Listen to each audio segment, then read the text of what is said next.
Goeiedag, welkom by die week se Woensdag Woord. Dit is 'n voorreg dat ons hier in die koue winter so mag saam kuier rondom die woord van die Here en bietjie hoor wat hy vir ons wil sê in hierdie week. Ek weet nie of dit ook so is in jou lewe nie, maar ek dink elkeen van ons op hierdie stadium van die jaar jaag bietjie rond. Dit is mal. Die jaar is al mooi in sy middel en is halfpad verby en ek dink elkeen kan dalk sê dat hierdie was 'n besige jaar gewees en dit voel net of die lewe nooit stil staan nie, of ons net van die een plek na die volgende toe rondjaag en so.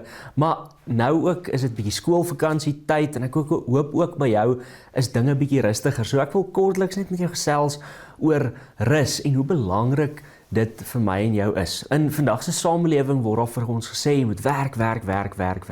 Jy moet heeltyd bewys hoe goed jy is en dat jy waardevol is, dat jy iets beteken vir die besigheid waar jy werk en dat jy verskil moet maak en al hierdie dinge. En ek sê nie dis nie belangrik nie, natuurlik moet ons hard werk, maar ons kan nie hard werk sonder om te rus nie. En rus is iets wat baie na aan die Here se hart is. Dis deel van die skepingsverhaal. Ek en jy is gemaak ook om te rus. Hoor wat staan in Genesis 3 vers 17 tot 19. Vir die mense die Here God gesê, omdat jy na jou vrou geluister het en geëet het van die boom waarvan ek jou verbied het om te eet, is die aarde deur jou toedoen vervloek. Met swaar kry sal jy daaruit 'n bestaan maak jou lewe lank. Die aarde sal vir jou dorings en dussels laat uitspruit en jy sal veldplante eet. Net deur harde werk sal jy kan eet, totdat jy terugkeer na die aarde toe, want daaruit is jy geneem. Nou, ons almal weet hierdie. Ons almal weet as jy wil eet, moet jy werk. Ons almal weet as jy kos by jou tafel wil hê, moet jy werk. Maar as ons 'n gedeelte soos hierdie in Genesis 3 lees, dan vergeet ons baie maklik die skepingsverhaal van God wat geskep het. En op die 7de dag het hy gerus. Mens se eerste dag hier op aarde was 'n dag van rus gewees. En die Here sê hy gee dit vir ons sodat ons kan rus. So ek wil jou uitnooi in hierdie tyd van skoolvakansie. Hooplik kan jy 'n bietjie verlof vat, maar selfs al kan jy nie, vat 'n Saterdag en 'n Sondag en ontspan net. Sit jou foon af, eet gesonde kos, spandeer tyd saam met jou geliefdes, jou vriende, jou familie en onthou weer waaroor die Here se rus gaan. Maar die Here se rus gaan oor baie meer as net om vir 'n dag lank nie te werk nie of om jou foon af te sit. Jesus nooi ons in 'n verhouding met hom.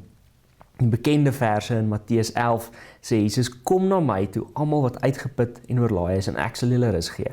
Neem my juk op julle en leer van my, want ek is sagmoedig en nederig van hart. Julle sal rus kry vir julle gemoed. My juk is sag en my las is lig.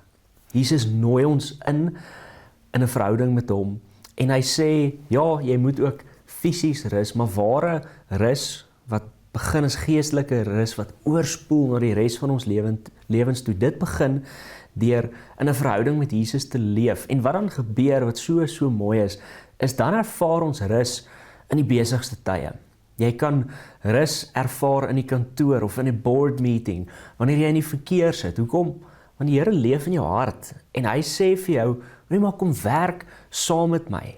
Ek sal jou help. Jy hoef hierdie las self te dra nie." En dan kan ons, selfs al rus ons nie fisies nie, nog steeds rus ervaar, rus vir ons siele, want ons weet dat ons veilig is in Christus, dat hy ons vrygekoop het en dat ons werklik vergewe is en dat ons 'n lewe in oorvloed saam met hom mag lewe. So mag jy in hierdie vakansietyd bietjie stil staan en weer gaan dink, maar wat beteken rus regtig? Mag jy hoor die Here se uitnodiging dat hy vir jou sê, kom na my toe, elkeen wat vermoeid en belas is, en ek sal vir jou rus gee. Kom ons sluit die oë en dan bid ons saam.